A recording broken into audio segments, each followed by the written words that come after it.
Hello, my name is Gustavo Victor Goler. I am a carver, a sculptor. For the past 27 years, I have been a full-time artist here in New Mexico, in particular a devotional artist. That means that I carve and paint saints. This art form has existed for close to 400 years. It was really established during the early colonial period of New Mexico, when we start to see the colonization of northern New Mexico in particular.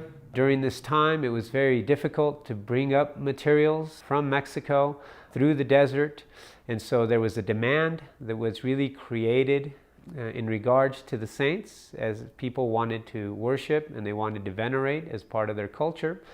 They needed someone that would create these pieces for them as churches and chapels were being built.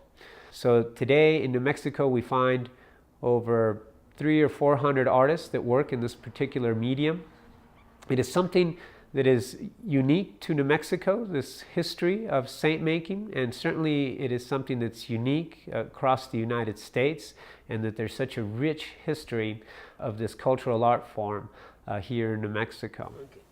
The purpose of this film was really created by a client, not only to help educate people, but also to challenge some of the artists that are working today.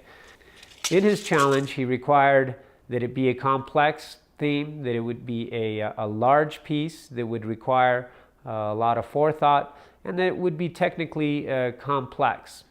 First and foremost, we have to come up with the idea, a particular theme. That requires a certain amount of research, requires a tremendous amount of drawings and sketches prior to really deciding on the final product. Right now I'm working on the overlay with a grid system that's going to help me transfer the drawing and actually enlarge it and be able to transfer it onto the actual pieces of wood once I have those all put together. Here we have a side view. This is also going to help me with my carving and determine how much wood I'm going to need and where I can cut away at the wood later. It's crucial to get this part of the drawings correct and to have the proper scale that you're working with in order to transfer everything and make sure everything's going to work out exactly how the client wants it. From paper, I'll transfer it onto a larger piece of cardboard so that we can see exactly the size that it's going to be. With pieces this size, it's difficult to do completely on your own. So as part of the construction process is being thought out, you have to think about how you're going to put your wood together. You have to choose your wood properly, and you have to think about possible transportation of the piece.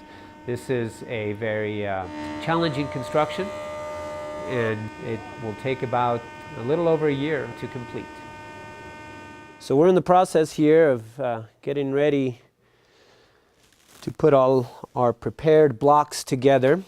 And in order to do that, we have to use a system of gluing it, but also a system of almost a mortise and tenon, where we use these pieces of wood that are known as dominoes, and we'll cut holes into different areas of the wood, and these dominoes will go into the holes, and then when we put the wood together, it'll fit in all nicely in a sort of very tight pattern.